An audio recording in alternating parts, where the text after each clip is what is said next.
Hometown Ghost Stories contains serious and often distressing events and is not intended for all audiences. Viewer discretion is advised. January 1976. "Hey, Dad," Missy said. "Yeah," George replied. "Jody wants to show you something," the 5-year-old said. George, distracted by all the flies, was only half listening. "Who?" he asked, swatting one of the winged varmints. "What the hell is with all these damn flies in the winter?" George muttered under his breath. "Jody," she repeated. "He's my friend." "He's a pig," she added. "Yeah, okay," George said as he followed her to the stairway. "Jody talks to me," Missy explained as they reached the top of the stairs. It was dark in the hallway, and George slammed his toe into something solid in the middle of the hall, causing him to yelp in pain. He flicked on the hall light to reveal a huge ceramic lion sculpture snarling up at him. "How the hell did this get up here?" he shouted. He had stuck it in the basement the day before because it was freaking out his wife. Missy shrugged. It was far too big for any of the kids to move, and Kathy certainly wouldn't have gone near it, let alone move it. "Dad, Jody doesn't like to wait," Missy urged. They stepped into her room, which was freezing cold for some reason. "Okay," George said. "What's this Jody business?" he asked. "Jody was sick," Missy said. "He used to live here a long time ago," she added. "The pig?" George asked. "He used to be a boy," Missy said. Kathy walked into the room at this point and screamed. George looked over at her, and she was pointing out the window. He turned and saw 2 glowing red eyes looking in at them. He was too shocked to move. Just then, Kathy picked up a chair and threw it through the window, shattering the glass. A gust of frigid air blew in, and George scooped up Missy, turning hastily and headed out of the room. Looking back over George's shoulder, Missy waved towards the window, bidding whatever was out there goodbye. I'm Dave Wilkins, and this is Hometown Ghost Stories, Amityville, New York.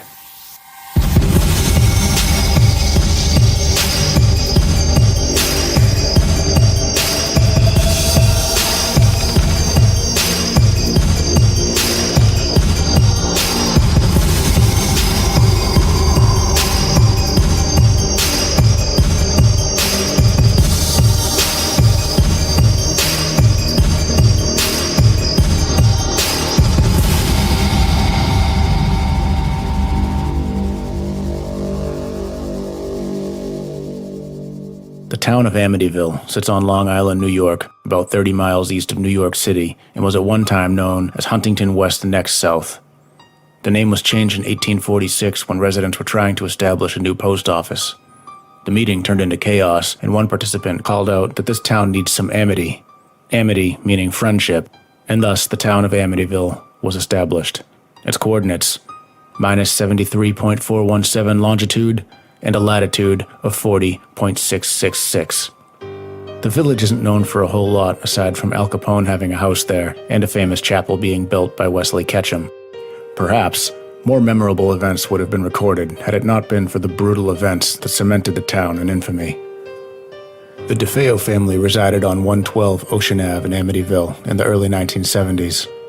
Local car salesman Ronald Defeo Jr. and his wife Louise lived a seemingly normal life with their 5 children, John Matthew, age 9, Mark, age 12, Allison, age 13, Don, aged 18, and Ronald Jr., aka Butch, or Ronnie, aged 23.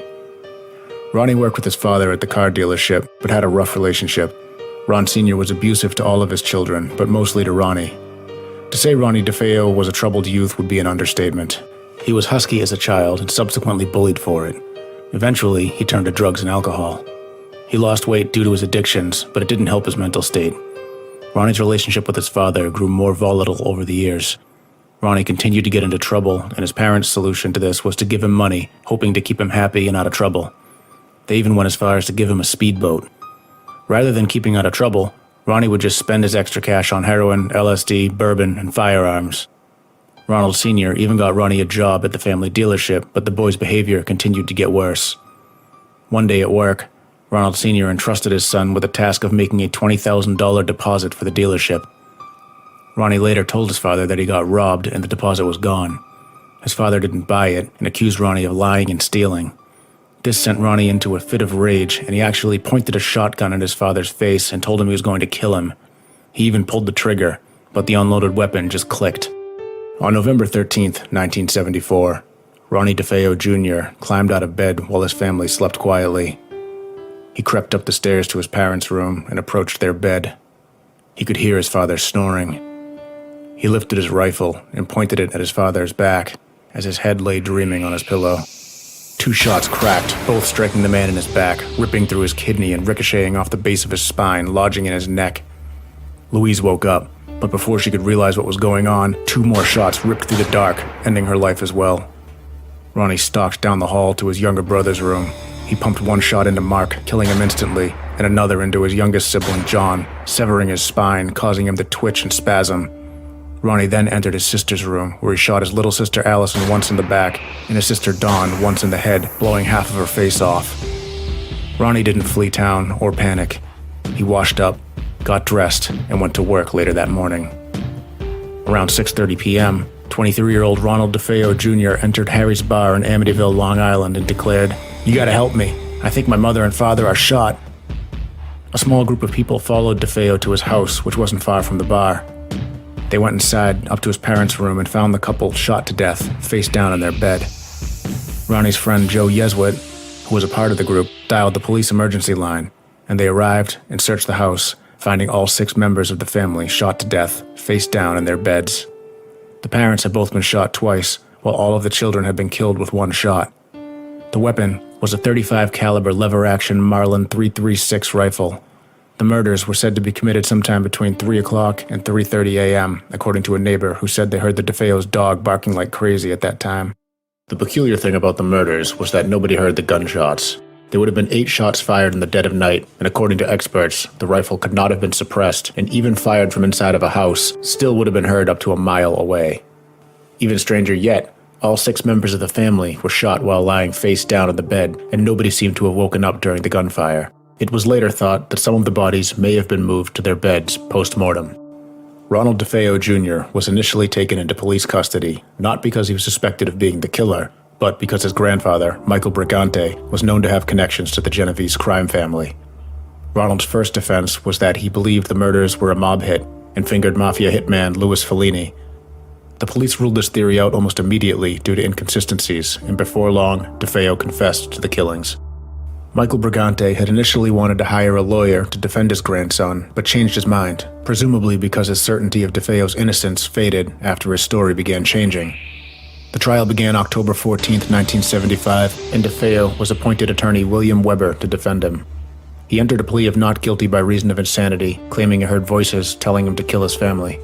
The defense team's frustration heightened due to Defeo's inability to stop changing his story. He claimed his sister Dawn committed the murders, and he killed her when he found out. He blamed his mother. He blamed his father. He claimed to have an accomplice, which actually was a theory corroborated by criminologist Herman Race, who believed 2 different guns, including a handgun, were used in the shooting. None of it ended up mattering, as on November 21, 1975, Defeo was convicted of 6 counts of second-degree murder and sentenced to 6 back-to-back life sentences. Less than a month later, the Lutz family would purchase the Defeo home for an $80,000 bargain and move in. George and Kathy Lutz had been in the market for a new house after recently getting married. They were looking in the $30,000 to $50,000 price range, but hadn't found anything that would accommodate them and Kathy's 3 young children from a previous marriage. Their realtor showed them 112 Ocean Ave, knowing it was a bit out of their price range, but closer to what they were looking for to suit their needs. They immediately fell in love with the house. It was a Dutch colonial with a swimming pool and a boathouse. When presented with the recent macabre history of the property, they shrugged it off, saying, "Houses don't have history, people do." Neither George nor Kathy were superstitious. They even purchased some of the Defeo's furniture that had been left in the house, including the bed frames that the Defeo children had been in when they were shot. The Lutz family moved in on December 18th with their dog Harry and their 3 children, Daniel, age 9, Christopher, age 7, and Missy, age 5. One of the first things they did upon moving in was have the house blessed. One of George's friends had heard about the history of the house and insisted on it. George wasn't Catholic, but knew a Catholic priest by the name of Ralph Peccarero, otherwise known as Father Ray. He arrived to bless the house the day the Lutzes were moving in. They exchanged pleasantries, and the priest went on to bless the house while the family unpacked. As he was blessing the former bedroom of Mark and John Defeo, he splashed some holy water and instantly felt as if he were slapped across the face. Then he heard a booming voice command him to get out. He did just that, but decided not to mention anything to the Lutzes at the time, perhaps unsure of what he just experienced. Over the course of the next week, nothing particularly abnormal happened, except that George couldn't seem to keep the house warm. He spent his days chopping wood and feeding the fire, neglecting work, chores, and even his self-hygiene. His beard grew out, and he was losing weight. Meanwhile, Father Peccarero, back at the rectory, had developed a high fever and blisters on his hands, similar to stigmata. This concerned him, and he decided to call to check in on the Lutz family. George answered, and the priest asked about the room on the second floor. George told him they planned to use the room for a sewing room. The priest strongly advised them to stay out of that room, but the call was cut short by static before he could get his message across. One of the first nights in the house, George woke around 3:15 a.m. to a knocking at the front door. He quickly sat up in bed. Confused, he looked around, not used to his new surroundings. Kathy was still asleep. The knock came again, louder this time. What the hell is that? He asked himself. He headed out of the bedroom and into the hallway to go down the stairs when the knock came again, only now he realized it wasn't coming from downstairs. It was coming from off to his left. He headed into the sewing room that overlooked the Amityville River. Suddenly, there was a loud crack above his head. He jumped, but quickly realized the noise was coming from the boys' room, and was probably just one of their toys falling off the bed. Out the window, George saw Harry, the family dog, barking frantically at the boathouse. He headed downstairs and out the back door to see the boathouse door swinging open and closed. "I'm sure I locked that," he said out loud. He shut the door and brought Harry back inside. He laid awake in bed all night, the former U.S. Marine, too scared to go to sleep. Kathy began having horrible nightmares about the Defeo murders. She would wake up screaming about the mother being shot. She even dreamed of Louise having an affair with an artist, which turned out to be something that actually might have happened. There had been suspicion of Louise Defeo having an affair with the man who painted a family portrait of the Defeos, but Kathy would have no reason to know any of that. One day, George was heading out to chop some wood when he saw the family dog frantically barking at the boathouse again. He walked over to calm the dog down, which after some effort, he succeeded in doing. As he turned back towards the house, he saw Missy in the second-story window, looking past him, and behind her was a dark figure in the shape of a pig's head with glowing red eyes. He hurried in the house and into the room where he'd seen her, but the room was empty. "Missy?" he called. She was down the hall in her room, playing by herself. The following morning, Missy approached Kathy and asked her, "Mama, do angels talk?" What a peculiar question, she thought, as she made breakfast. Just then, she got a strange whiff of what smelled like a woman's perfume. Before she had a chance to begin to wonder what the smell was, she felt an embrace from behind, like two arms that weren't there, tightening around her. Panic set in as she came to grips with the fact that she was being assaulted by something that wasn't visible. The sensation ended as quickly as it began, but Kathy was left rattled. More and more unusual things continued to happen more frequently.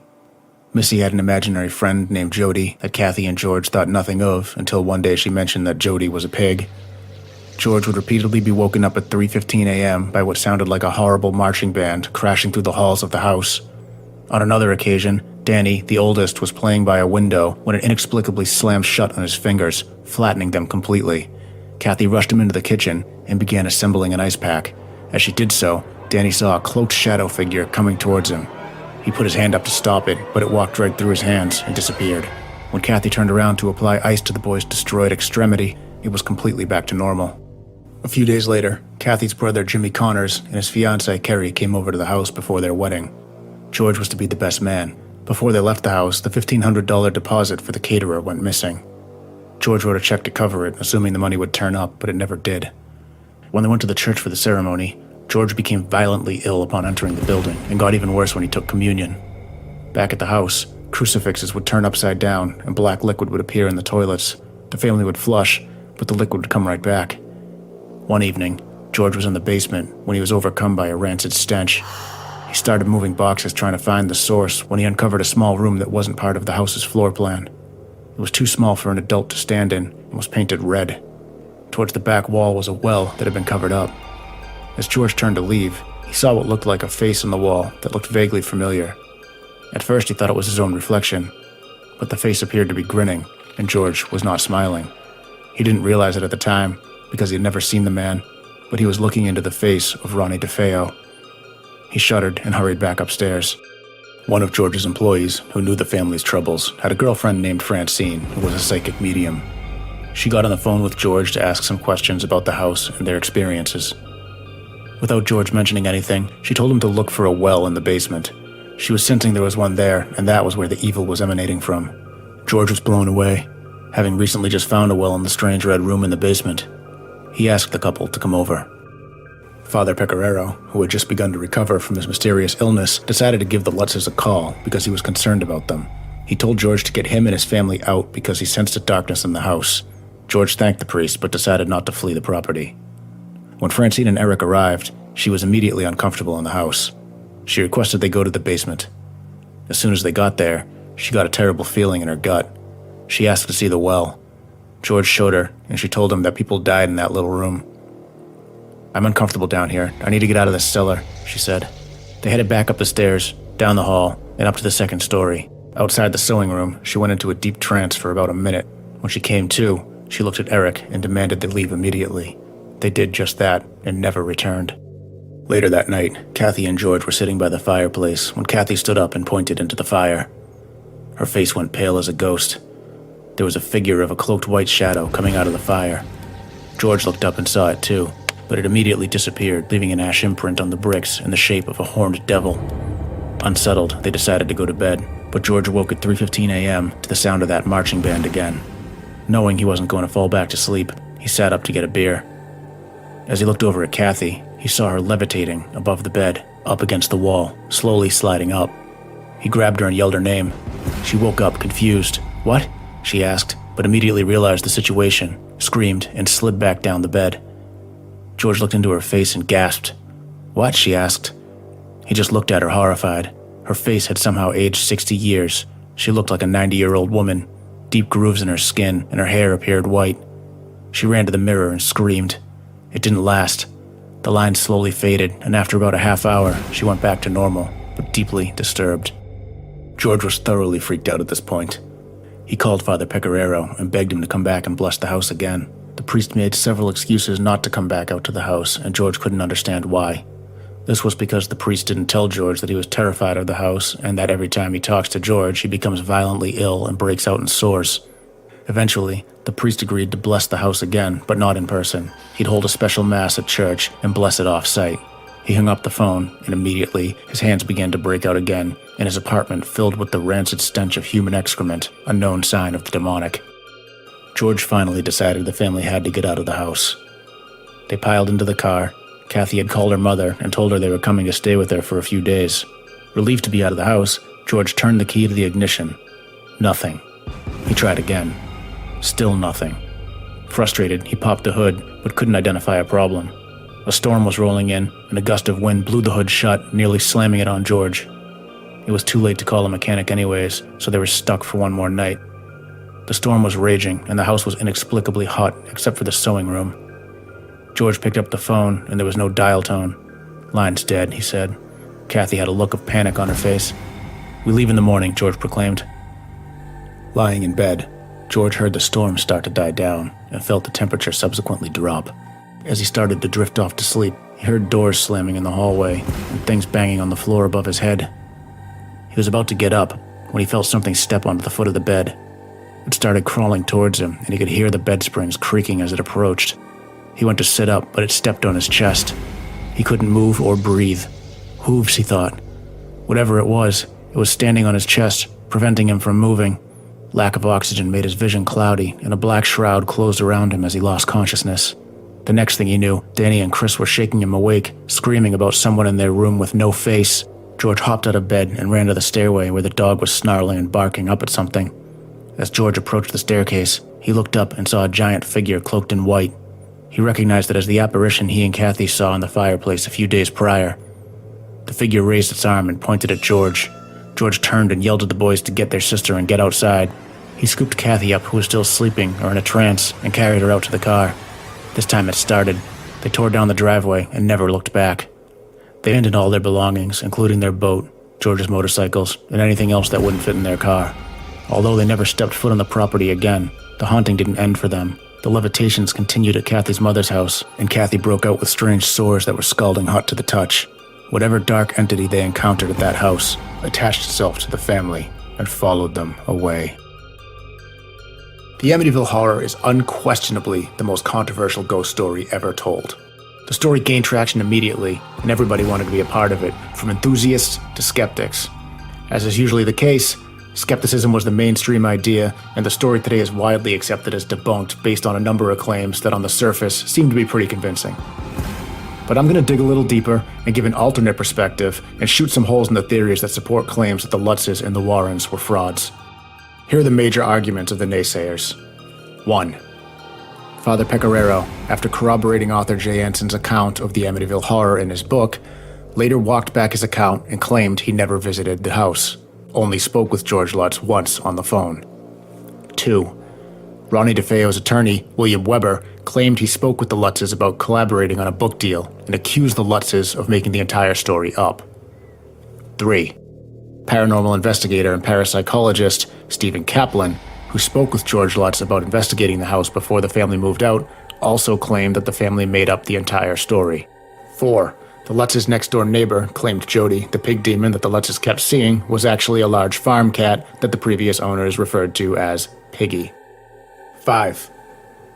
George and Kathy were accused of being into the occult, and therefore could have easily fabricated these stories based on what they knew from their dark hobby. 6. The Lutz family bought a house they couldn't afford due to George's failing business, therefore planned and staged the whole haunting in order to sell a story for a book deal. Ed and Lorraine Warren apparently helped perpetuate the lie by staging a bogus investigation after the family moved out. And 7. None of the house's occupants following the Lutzes have experienced anything paranormal to this day. On the surface, this seems pretty bulletproof and hard to debunk, but let's see what we can do. 1. Regarding the priest. Father Peccarero did in fact corroborate his role in the Amityville story during a TV interview where his face was blacked out and his voice was altered. The Catholic Church does not like to be in the limelight when it comes to demonic cases. It's almost impossible to get them to involve themselves in a case unless there's bulletproof evidence of demonic activity, and even then, keep it on the down low.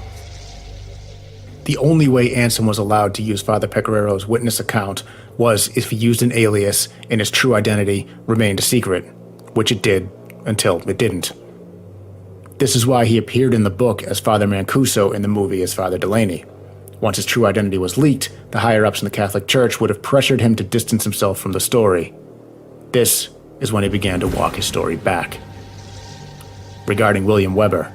William Weber got wind of the Lutz's story before they moved out of the house and figured it could help his client win an appeal on grounds of his mental state. He met with the Lutz family and pitched the idea of a book deal to them before Jay Anson was ever in the picture. At first, Kathy and George were on board, having gone through a psychological events that they had, but when Weber told them that Ronnie Defeo was going to get a cut of the profits, George became disenchanted and killed the deal. This left Weber sour, and he proceeded to go around telling everyone who would listen that the Lutzes were liars. Regarding Stephen Kaplan. Of all the naysayers, Dr. Stephen Kaplan was on the forefront. Every time the Lutzes or the Warrens were in the news or being interviewed, he was right there demanding equal face time. He came into the picture when George was reaching out to different parapsychologists and paranormal investigators. George spoke with Dr. Kaplan over the phone and asked if he could come out and investigate the house. He was very excited to do so and told George that he was going to bring a white witch with him to perform an exorcism. George and Kathy weren't on board with this idea, so they requested there not be a witch, but Kaplan was adamant. They did some research into him and the institutions he claimed to be affiliated with, such as the American Society for Psychical Research on West 73rd Street and the Parapsychological Foundation on 29 West 57th Street in New York, but were unable to verify his credentials. Duke University didn't know about him either, so they called him and told him they would not be needing his services. From this point on, Kaplan used every chance he could to try to discredit them and paint them as frauds. Here's what you can find if you look into Dr. Stephen Kaplan. He ran about 4 different organizations out of Long Island at the time. He was the self-proclaimed founder and director of the Parapsychology Institute of America, the Werewolf Institution of America, the Vampire Institution of America, and the Ghostology Institution of America, all of which he ran out of his apartment in Long Island. Yet the actual recognized institutions and organizations regarding parapsychology at that time, like UCLA and Duke University, had no record of the good doctor. On top of all of this, Dr. Kaplan got his PhD from the Pacific Correspondence School in California, whose founder and director spent time in prison for fraud. Before he went to prison, anybody could get any kind of document they wanted for an agreed-upon dollar amount. Kaplan went on to make claims that the Lutzes were broke and desperate and could barely make their first mortgage payment, let alone the second and the third. But if the ever-credible vampire doctor just looked at public records, he could have seen that the Lutzes, after selling their 2 previous houses, paid their mortgage on their new house through the month of July. But he was a quack, so what do you expect? Regarding the fat farm cat. One of the Lutzes and also the Defeo's neighbors did confirm that there was a fat farm cat nicknamed Piggy that roamed around the neighborhood. But when Kathy threw a chair through the window it was looking in, they were on the 2nd floor during a windstorm. Now, I'm no ghostology doctor like our friend Stephen Kaplan, nor am I a cat expert. But I don't think any obese feline big enough to be mistaken for a pig is climbing 20 feet into a tree during a windstorm. But that's just me. So quickly regarding George and Kathy's obsession with the occult, these claims were based on Kathy and George's interest in transcendental meditation. That's it. Yes, it falls under the widespread umbrella of the occult, but it's not like they were studying witchcraft or conjuring demons. And they were in no way experts in the occult. That would be a massive exaggeration. I don't think this one was a huge deal as far as the debunking goes, but it was worthy of a comment. Regarding Kathy and George's financial motives, the idea that the Lutzes bought a house they couldn't afford, then planned a haunting hoax in hopes to sell the idea in order to dig themselves out of the financial mess they got themselves in, makes exactly 0 sense. They put a $28,000 down payment on the house, $40,000 in escrow. He had 3 custom choppers, a motorcycle trailer, a speedboat, all of their clothing, jewelry, furniture, etc., totaling around $100,000 they lost altogether. That's a ridiculous gamble in hopes that a ghost story is going to pay off, especially whereas the house was insured for its replacement value, which was more than they owed on it. And if they were planning on a hoax, they probably would have waited to buy the speedboat. Regarding none of the occupants after the Lutz family experiencing anything paranormal, as I mentioned earlier, the way the story ends, the demonic entity attached itself to the family when they vacated the property. They continued to experience similar things they experienced at the house. And if you believe in the demonic, you understand that they don't haunt houses, they haunt people. Which would explain why people living in the house after the Lutzes wouldn't have experienced anything. It's fair to note that the Lutzes, even after they divorced, took their story all the way to their graves. They even both passed polygraph tests. Now I know these can be beaten, but 2 people beating a lie detector test is pretty unlikely. Also, both Danny and Chris still swear by their stories to this day. George and Kathy Lutz are dead. Ronnie Defeo Jr. is dead. The Warrens are dead. Jay Anson is dead. The werewolf doctor is dead. The only people who could have confirmed its legitimacy or confirmed it was a hoax are all dead. This story will live on in infamy and controversy, but it will never be confirmed, and it will never be debunked. And anyone who tells you otherwise is a liar.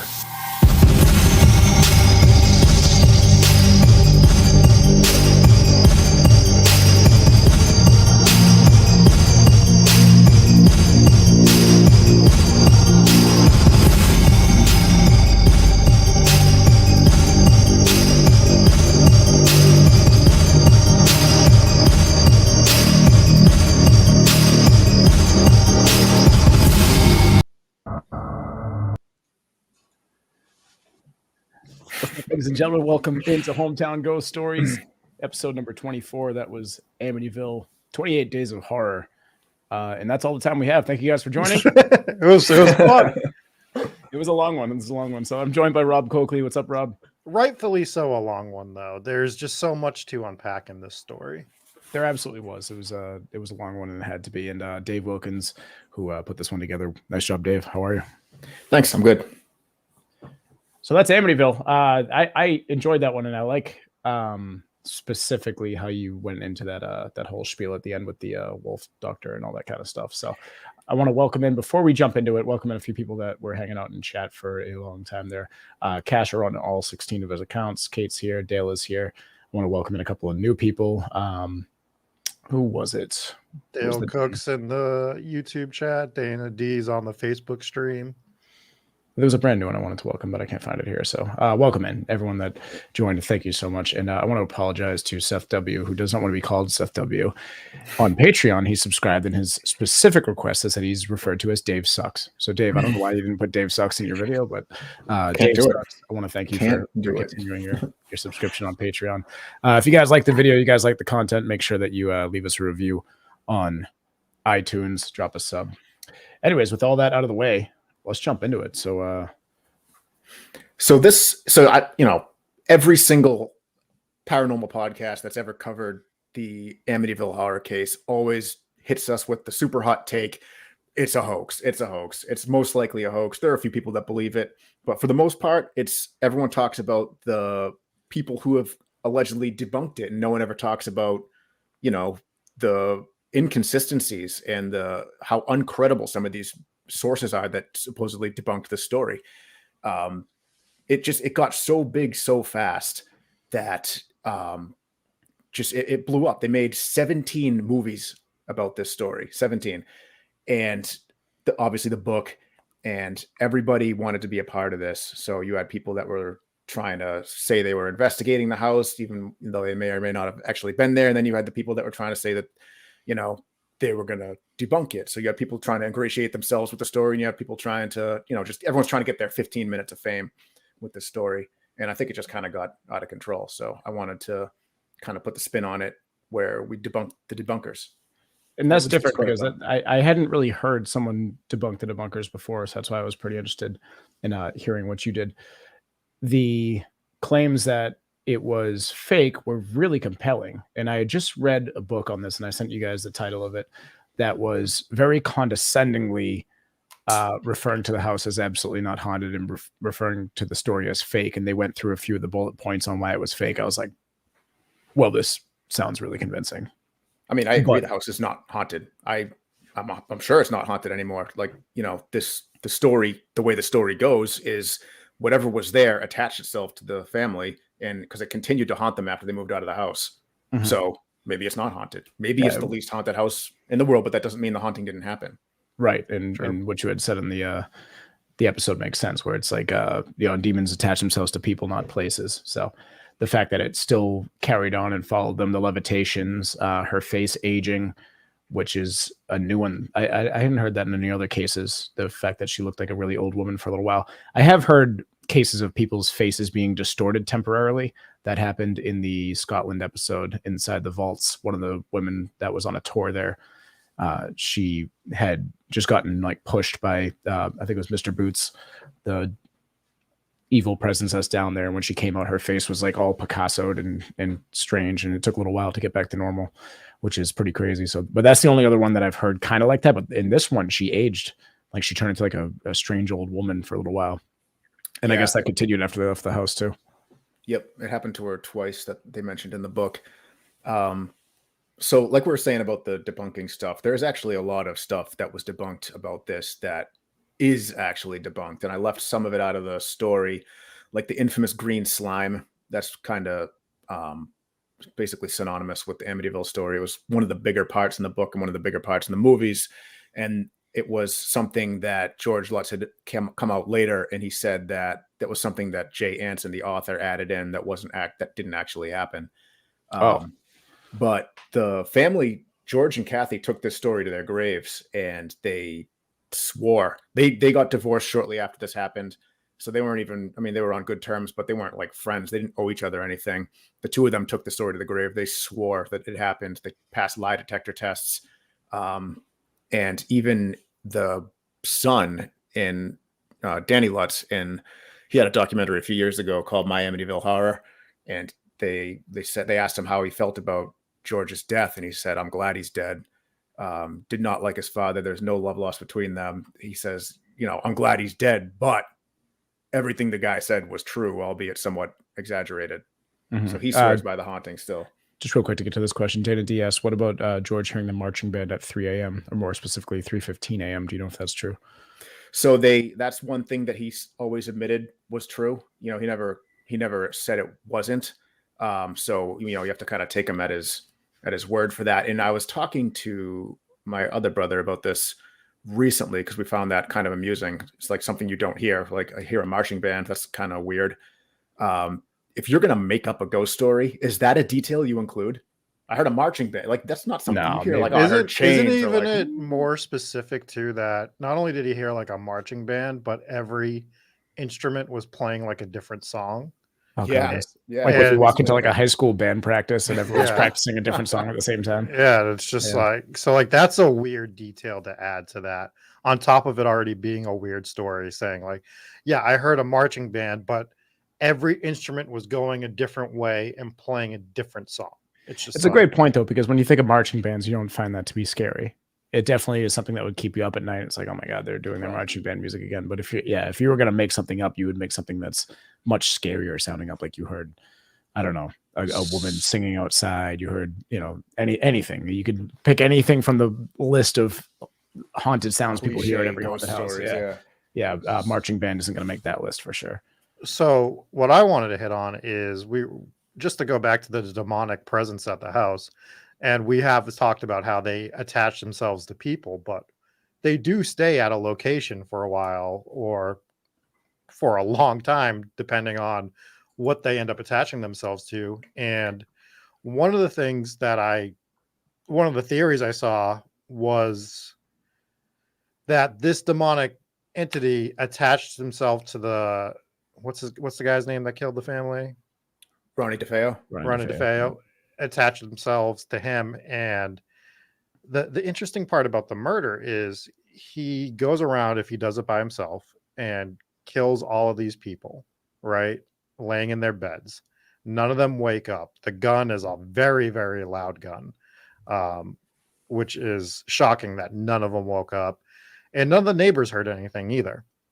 So the theory I saw was that he was possessed by this demonic spirit and that it had some sort of thing that it did to silence everything in the house, which is crazy to think of because it sounds silly.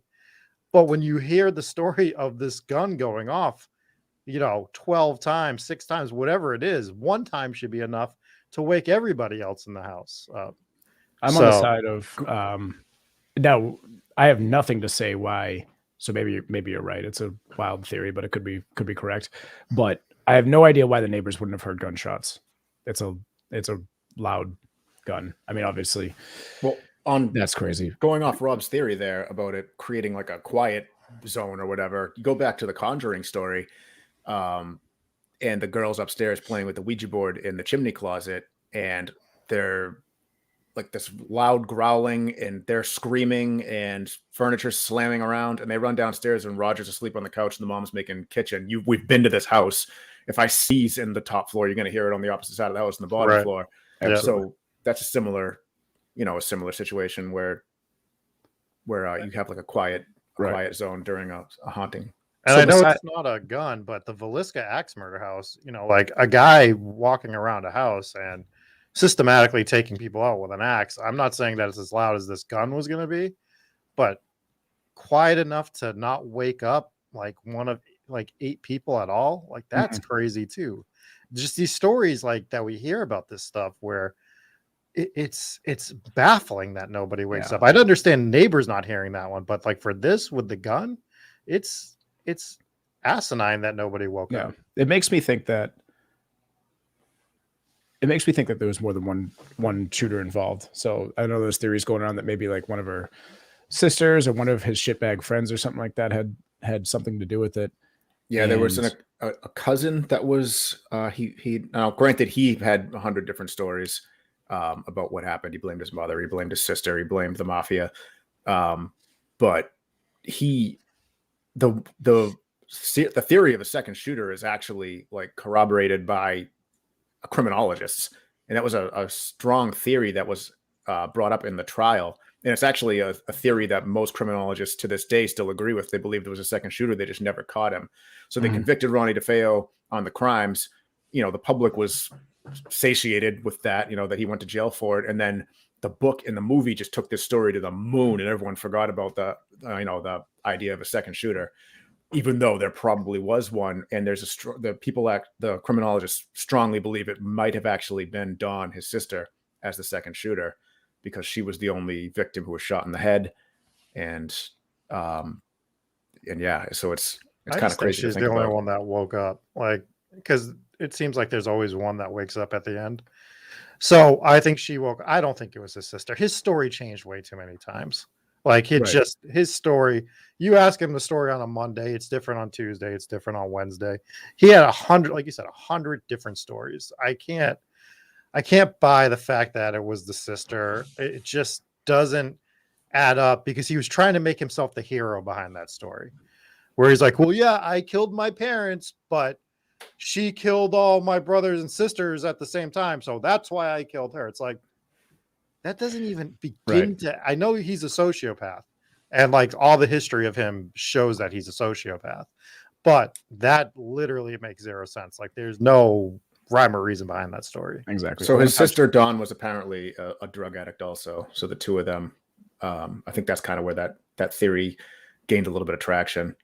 Not that being a drug addict makes you murder your family, but where he was and she was, they might have, who knows?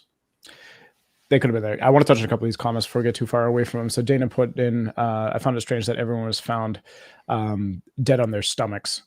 So that's a fact about the case. Every single one of them was face down. So there's a theory about the people being awake during the shooting. So you figure he goes upstairs, he kills his two parents, right? Yeah. He shoots the father. It's according to the CSI, the mother did wake up, but he shot her before she had a chance to get out of bed. And then maybe panic ensued. Maybe he points the gun at the younger siblings and says, "Get in bed, lay down, face down." Right. And then shoots them. That's valid. Yeah, that's definitely maybe that valid. happened. Another theory, Andrew brought it up. He says, I read that the family was drugged to keep them asleep. That was an early theory. Yeah, the that was an early tox report would show that, though. Yep, and the toxology report ruled that out. But that was an early theory. Okay, and then Dale pointed in. He said, "I definitely would have. It definitely would have woke the people in the house at least after the second or third shot." Yeah, I think there's no denying that. Yeah, 8 shots. I mean, that's a loud gun. 8 times. Any gun, even with a silencer on it, I guess not gonna. I had heard that he was out trying to shop for a silencer as well, and he was informed that it was legal in his state to purchase a silencer. Obviously, before the shooting, and he didn't want to. He's like, I don't want to break the law. No. Yeah.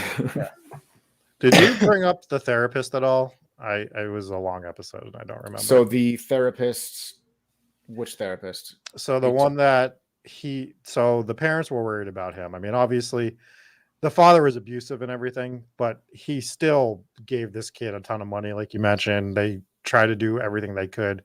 Otherwise, although the father was an asshole, abusive guy. So they brought him to a therapist as well.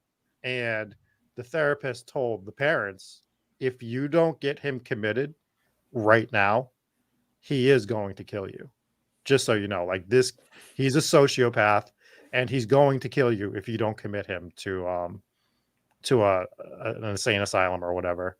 So they were warned. They knew what he had pointed a gun at him too. Yeah, and pulled the trigger. Yeah, and pulled the trigger. So I just didn't shoot. Yeah, so like this guy was insane. One thing I found interesting about the hauntings, like one of the things when I was listening to people debunking it, they were talking to one of the neighbors, and the neighbor is like, "Oh, it was definitely all a hoax." And they're like, "Well, why?" He's like, "Well, that night that all that stuff happened, and they finally left, I would have heard something." It's like, you didn't hear 6 shots a year ago, and you would have heard some stuff going on in the house. What are we doing? Like, that's why you're debunking it. Like, come on, bro. So yeah, that kind of tickled me when I was reading about. That's just what I was thinking. I'm like, you can't hear the gunshots, but you're gonna hear some stuff smashing around in the house. Get out of here. Yeah, exactly. Then there was also the claim from the family, and I'm not sure if you put it in the episode, but on the night where they had it all and they moved out, they had heard that to them there was a massive hurricane going on, like a huge storm outside, wind, rain, all this crazy stuff. And apparently there was no hurricane that night, according to the discrepancies weather on the place. I had such a long list of like debunking things I was going to go through. I had to like boil it down. I was like, man, this was already a half hour long. But the discrepancies with the weather, a lot of that came, like a lot of people started calling out the book because they're like, well, this weather didn't happen on this day and that weather didn't happen on that day. They were in the house for 28 days, but the haunting only happened for the last 10. Jay Anson stretched it out for 28 days because 10 days didn't seem believable enough and didn't make for a good enough story. So he had the haunting start on day 1 and end on day 28, when in reality it was only day 18 to 28. So when they say it was snowing on this day and people say no it wasn't, that's because the timeline was all fucked up because of the way Anson wrote the book. So I wonder how much people are getting skewed from the book and the actual accounts, because I've read in several places that the haunting started on day 1, like they started noticing paranormal things. So that's them probably reading into the book and not understanding the real story. Yeah, so the things that did happen on day 1 were like the priest blessed the place and the priest heard the, stuff like that. But the real like doors getting wrenched off of the door frames, which was also pretty credibly debunked. And like the major things started happening on day 10. How'd they debunk that? So the owners who moved into the house after the Lutzes said that all of the windows and doors, trim and frames were all original. Nothing was replaced. And if they, allegedly on the last day when the family ran down the stairs, they said the door had been wrenched off the hinges again and they left the house as is and never came back. So unless somebody, a good Samaritan, came by and repaired the door for them, that wouldn't have made any sense. I mean, whoever's selling the house would be putting this stuff back together. Yeah. But also, if a ghost can rip a door off the hinges, a ghost can put the door back on the hinges. Yeah, maybe the ghost was like, yeah, I got rid of them, now I'll fix my house. But they, I do want to hit on this comment. That's a good point. So the Dale Cook says people that will always try to debunk what they don't understand or what scares them, and I agree. Like that's just what people are going to do. But I also think that we need to actively be trying to debunk this stuff as well, so that you just don't get into the mindset that everything is real, so that you're not taken advantage of, right? So you need to be looking through both sides. You got to be open to it, but you also need to be looking at reasons to debunk it. I was looking heavily to debunk this one, right? And there was one quote from Lutz, the husband there, George, that caught my attention. And right after the movie premiere, there was a reporter talking to him, and the reporter was like, "Oh, what did you think of the movie? Do you like it?" And he's like, "Well, I wish they would have just kept it with the stuff that actually happened, because it was scarier." And that hit me a little differently, because I think about, I always go back to my grandparents' house. It's just what I'm going to do. And because that's my biggest personal experience. And I personally want to write a book about that house. And I just think about, if a movie was ever made, they might have to add stuff to it for theatrical context, just to, expand upon it a little bit. Yep. And it's like, yeah. And I know they would do something like that. And it's like, but everything that happened in that house is going to be scarier than anything they put on the screen. It's just the way it is. Yeah, but to Hollywood, they're thinking about the money. They're thinking about the jump factor and everything. To be fair, the 1979 movie was pretty close to the book. They kept it pretty, like, compared to the other movies, which were just ridiculous. The 1979 movie was actually the closest one, I thought, out of the ones that I saw. I didn't see all 17 of them. Yeah. And just before we get too far away from that point, what you just said is precisely the reaction that the Perron family had to the Conjuring movie. Was they hated the first Conjuring movie which was obviously the only Conjuring movie that was about their house, because it was so far away from what actually happened at that house. And they said the exact same thing, which was what actually happened at that house was so much scarier than what they put in that movie, which, by the way, was a pretty scary movie. But they were pissed off. They were and the family universally hated the movie. It's hard to translate it sometimes. It's just so hard to keep it going. Like, all the stories I have of that house, how do you translate that into an hour-and-a-half movie? Mm-hmm. You know what I mean? Like, the stuff that we experienced, it was scary as hell. How do you, give people that emotion that we felt the night that we were sitting in the living room and we heard somebody walking down the stairway to the other bedroom, Right. and then it was just done. Like that was the night at that point. Nothing else happened that particular night. But you got to keep going on it in a movie. You got to go, okay, well, that was the start. Now it's got to escalate a little bit more, and you got to build it up for an audience. So, well, for a Hollywood movie, footsteps being heard is like the beginning of the haunting. For us, that was kind of actually that wasn't even the only thing that happened that night. There was like there was other smashed against walls and everything, but there was also a snowstorm going outside, so we had to figure out what was wind and what wasn't. But the footsteps was that. I want to get to this question real quick. So Dana asked a question for you guys. Even if it's been debunked, if given a chance, would you guys stay there to investigate for a few days? I would. In a heartbeat. Absolutely. Unfortunately, it's not an option with this house. No, It's just the current owners want nothing to do with the story. The neighborhood of Amityville wants nothing to do with the haunting story. They're so sick of it. The people who own the house now have completely remodeled the house. They got rid of those trademark windows on either side of the chimney, and they even changed the address from 112 to 108. Sorry for doxing them. They allow people in the house occasionally, but not for investigations. So a woman I work with has been in the house. Oh, wow. She's very into this stuff, and she was able to go and see the house, but they were not allowed to investigate, and it was a very short period of time. Yeah. I mean, if we're going with believing the Lutz's story, then the house isn't haunted anymore anyways, because whatever was haunting the house followed them away. Yeah, but do you think because we know that we don't know what the rules are, we don't make the rules or anything like that. So now that the Lutzes are dead, right? And it seemed like that demonic entity was following them. Do you think that when they finally passed, does that revert back to the house, or do you think it just goes, or it stays where the Lutzes lived last until somebody else comes along?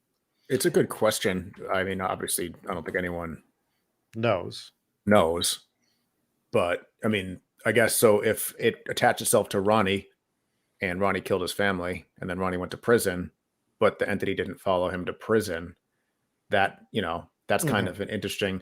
But he went to prison, and the time between Ronnie going to prison and the Lutz family moving in was less than a month.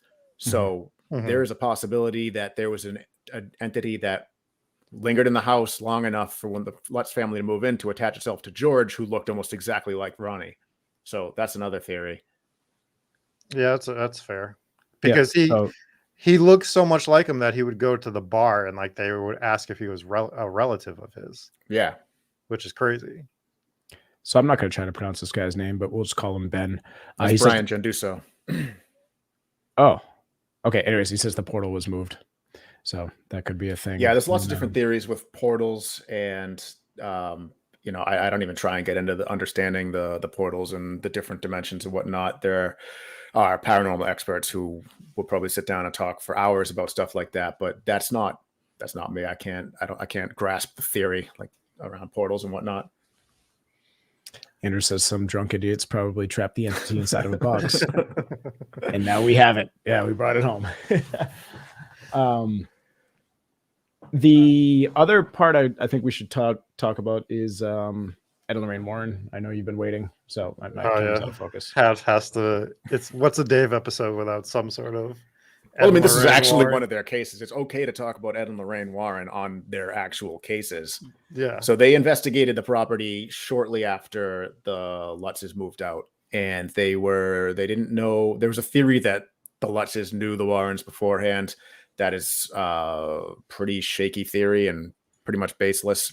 The Warrens were introduced to the family through Channel 5 News, who kind of brokered the whole investigation after the fact. They had a couple of journalists there, one of which was Marvin Scott. So you had Ed and Lorraine Warren, you had Mary Peccarero, which is their medium, the same medium from the Conjuring House, who fucked that whole situation up. They had several parapsychologists and a couple of journalists. And you had Ed and Lorraine, or Lorraine specifically, was experienced all sorts of stuff. Mary was ended up getting nauseous and sick and had to pretty much bow out. And while all this was happening, Marvin Scott, after the fact, quote, said, "Despite all the drama and all the hype, I experienced nothing unusual, and I believe throughout the years that the story was nothing more than a good ghost story that has become a cottage industry to believers of the occult." So he was basically saying that while everyone else was like, all the mediums and parapsychologists were experiencing stuff, him and the other journalists were like, I'm not really feeling anything here. Right. But he did after the fact say that the picture that they got of the demon child was unnerving because there was no child there and he couldn't explain that picture. So, Right. I'm going to try to pull a picture up, but that was, you briefly showed it towards the end. Towards the end. It was like at the kid sitting down the hall with these like glowing eyes. And that one's, they've tried to debunk it a couple times. I'll pull it up before we do. But yeah, so the journalists that were there, they were even sitting he said it on 2 of the seances that Lorraine Warren held. One of them was in the sewing room, and I think one of them was somewhere else. And the sewing room was supposed to be like the really evil room. And he's just sitting there, and she's like feeling all sorts of things, and he's just sitting there like, I got nothing. So, I mean, people are gonna be like that, It's people that are hardcore skeptics. I mean, maybe they aren't feeling anything. I believe it, but a clairvoyant is somebody who can feel things that other people can't. That's the point of mediums and clairvoyance. So it's, you bring these people in because they have the extrasensory, perception. And it's like to bring them in and be like, oh yeah, they're feeling shit and I'm not. Idiots. It's kind of just, well, why'd you bring them in? I thought that was the point.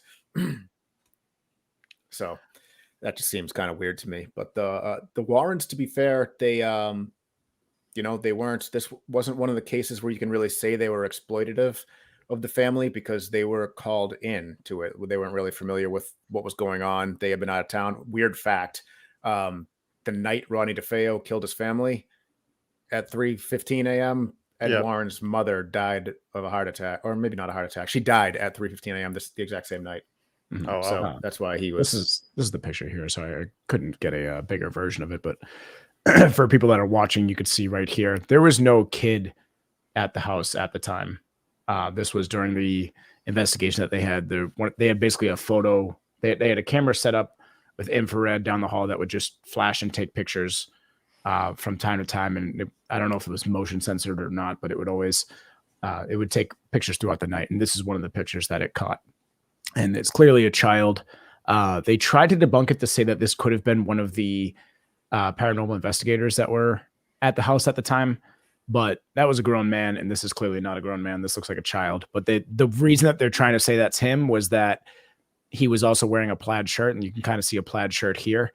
And the reason that his eyes are glowing in this picture was because of the infrared camera. But I don't think it checks out because I think this does not look like a grown man. This looks absolutely like a child. The other theory I saw was that man's nephew was there as well.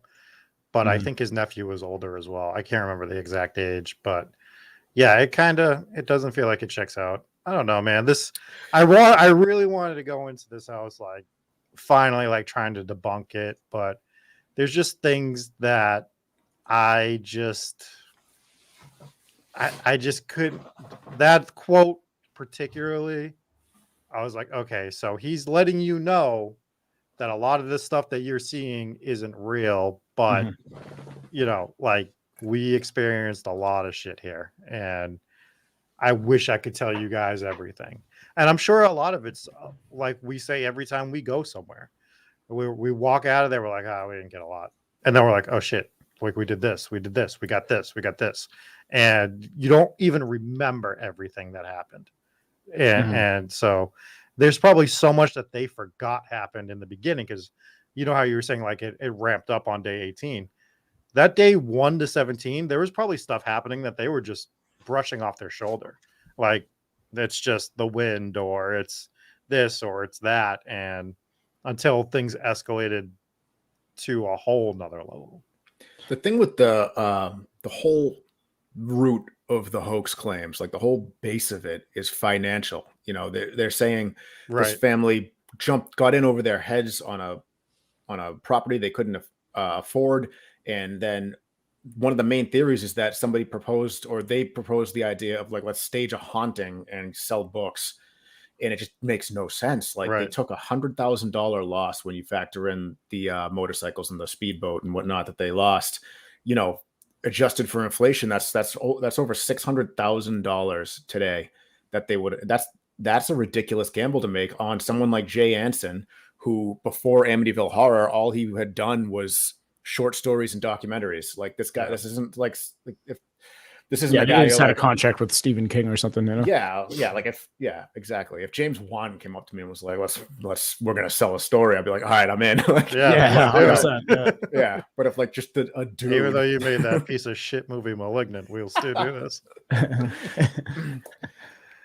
Teaser. No, I think that's seriously the strongest point is like people were like, oh yeah, they were broke, they couldn't make their next mortgage payment. Like, no, they were paid up for months ahead on their mortgage. Like if they were planning on, okay, that'll be our last day, we're gonna say that this was the most haunted night ever, we're just gonna leave all of our stuff behind, they probably would have done that on the last day of their mortgage being paid up or their rent being paid up or whatever they were doing there.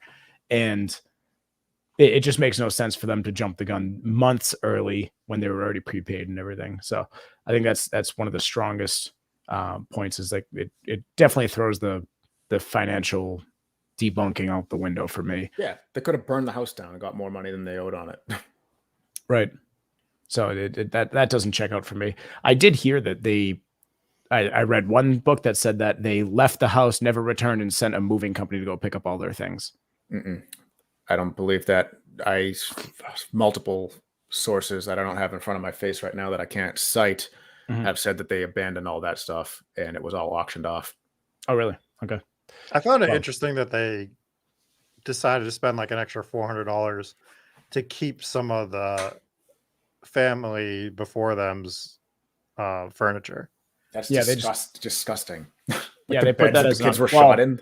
No, I don't think it was any of it was just the frames. It was never a mattress or anything. But it I think most wasn't of the any beds of the got ones. tossed. But yeah, the ones that actually had the people were murdered and were tossed. It was only like 2 bedroom sets that weren't part of the crimes. How were the bedrooms? Everyone was shot in their bed. No, well, what they did was there was just like the bed frames. Okay. Kept, obviously, anything. Well, obviously, they didn't keep the mattresses. That would be gross. Just you see the crime scene photos? It's a bloodbath. Horrifying, yeah, for sure. I thought that some were sharing beds and there was a few empty beds, is what I was saying. That's what I thought I had read. The place was basically a mansion too, so there could have been extra rooms, extra furniture sets and everything too. I thoroughly enjoyed your debunking of the debunker. Oh, Stephen Kaplan. I was telling you, like we ran out. Your episode was so long that we legitimately you outlasted all of the music backings that I created, which are all like 13 minutes long. So congratulations, you outlasted. I've defeated the music. You defeated the music, and at that point, I was texting him like, dude, we should just add the Curb Your Enthusiasm music behind the point where you're talking about this wolf doctor guy or whatever his name is, and not even a real doctor or like allegedly not a real doctor. The fraud doctor. He got his PhD from the school where the guy from went to fraud for giving out fake PhDs. So you can surmise. That was you put out a diss track on him. I see if he responds. Yeah. It was fun. Sure. It's fun because first off, fuck many... your books and the hauntings you claim. Yeah, that's good. Yeah, no, I mean, good. It's fun because we're not going to be able to do this with a lot of cases just because of the notoriety of Amityville. Because guess what? It's one of supposedly the most haunted houses in America. Yes. Look at that. Our the hometown ghost stories resident skeptic just debunked the debunker. Boom. Right. Yeah. Did it. Take that. That's right. So that is anything else you guys wanted to hit on this? I don't think so. I mean, probably. I think that's pretty much it. I mean, we touched on a lot of it. That was a long one, but that is that. If there's anything else that we missed, you guys feel free to leave it in the comments on YouTube. And that is that's Amityville episode number 24. Dave, nice job on that. Very well done on that feature length film. Yes, that's definitely a good one. What do we got coming up next week, Rob? Well, first we got some more side content. That was almost a really bad word. You gotta calm down. You gotta calm down. We got some side content coming this week where we're doing horror movie reviews again. Me and Dave, avid horror movie fans, we review Malignant and The Terrifier. If you are a Patreon member, it will be released to you on Patreon tomorrow, and everyone else will get it on Friday. And then next week, I am doing a requested location. So one of our longtime listeners, Liz, suggested that we do the Isle of Shoals. The Isles of Shoals. Pirates. Sounds Which like a Sea of Thieves update. it involves some pirates. They are located on the New Hampshire, Maine border in the ocean, and some really fun stories. I thought it would be nice to get back to some lesser known stuff as well. Mhm. We've been really hitting some of the heavy hitters, so I think taking a step back and My just bad. no, it's fine. I did Annabelle, like it's That's you know, right. Jesse did Waverly, like we've knocked out some really big stuff. So I think getting back to some lesser known stuff for people that, unless you're from the area, don't know, is going to be fun to do. And then after that, I'm going to cover the 4-part episode on the Titanic. That's right. Great. No, I'm kidding. I'm not. But no, after that, I have I can't remember what the it's a really creepy name. Like the name alone was Sounds really good. Sounds like it's gonna be awesome. No, okay. It's the Hex Hollow Witch, which is a That does sound pretty cool. an absolutely bonkers story with a lot of insane people. it's I couldn't believe the story when I read it, and I had to look into it, and it is a legit story, and it's going to be a fun one. So I don't know. I'll probably cover a few areas. I haven't finalized everything, but that's going to be one of the stories in my episode, and it's going to be awesome. So I'm excited about that. Anyways, we need more reviews on iTunes, ladies and gentlemen. So We keep have dropping. one to read too, so we should Very probably good. do that. Yeah, you pull that up. But the way you support this show, either number 1 is on Patreon. Number 2 is please, if you haven't already, drop us a review on iTunes. We have a lot of people listening, which is awesome. I want to thank everyone who tunes in, but we are easily averaging over 7,500 plays a week now, which is amazing. So I want to thank everyone that listens to the podcast, no matter what platform you listen on. But if you do have the time, swing on over to Apple Podcasts and leave us a review, leave a comment, and we'll read it on air. Rob, you got one of those set up there? I got the 2 from this past week. One's titled Favorite New Scary Podcast. Okay. It's from Nick. I love the story. I love the storytelling, and the quality is great. I love the commentary after each episode. 2 of my favorite things about Scary Story Podcast and one show. Keep it up, guys. And the other one just says, love the personal ghost experiences, which make these stories sound more credible. So yeah, the ones that we've done personal stories on. The only other thing to mention is we're not going to announce what it is yet, but we have something big coming up, and we have booked it, and we are doing it Sunday. And once it comes out, we will let you guys know what that is, but we're really excited about it. For sure. I would like to tease. So for our patrons, our top tier patrons, we are going to be sending out custom coasters. I love them. Look at that. Ghosters. Oh, Ghosters. Drink ghosters. Oh, These are custom made by Kate Wilkins Fine Art, and we're going to be sending those out to our patrons. Rob, if you subscribe on Patreon, you'll get one. This shit ain't free, Rob. No free rides. Anyways, right. I want to thank you guys all for tuning in to episode number 24 of Hometown Ghost Story. You know what I didn't do? I didn't even look to see if this was episode 24. I've just been riding with it, and I'm hoping that this is episode number 24. I feel like it is. So now I'm stressed. now I'm stressed. Anyways, thanks again for tuning in, guys. We'll catch you next week. Appreciate it. Peace.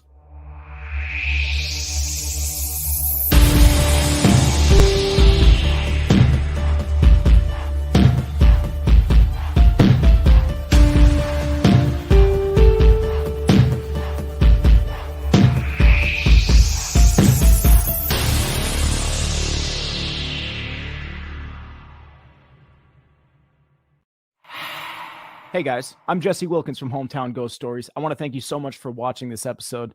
If you enjoyed it, make sure you hit subscribe, hit the notification bell so you can see when we go live again. Also, if you're interested, please consider becoming a supporter on Patreon. The link is in the description below. Lots of cool perks. You can get your name in the credits, customized videos, join us on the live stream. Lots of cool stuff there. So head on over to Patreon, check out Hometown Ghost Stories. Make sure to follow us on Twitter, Twitch, Facebook. All the links are available below, and we'll see you guys next time for another episode of Hometown Ghost Stories.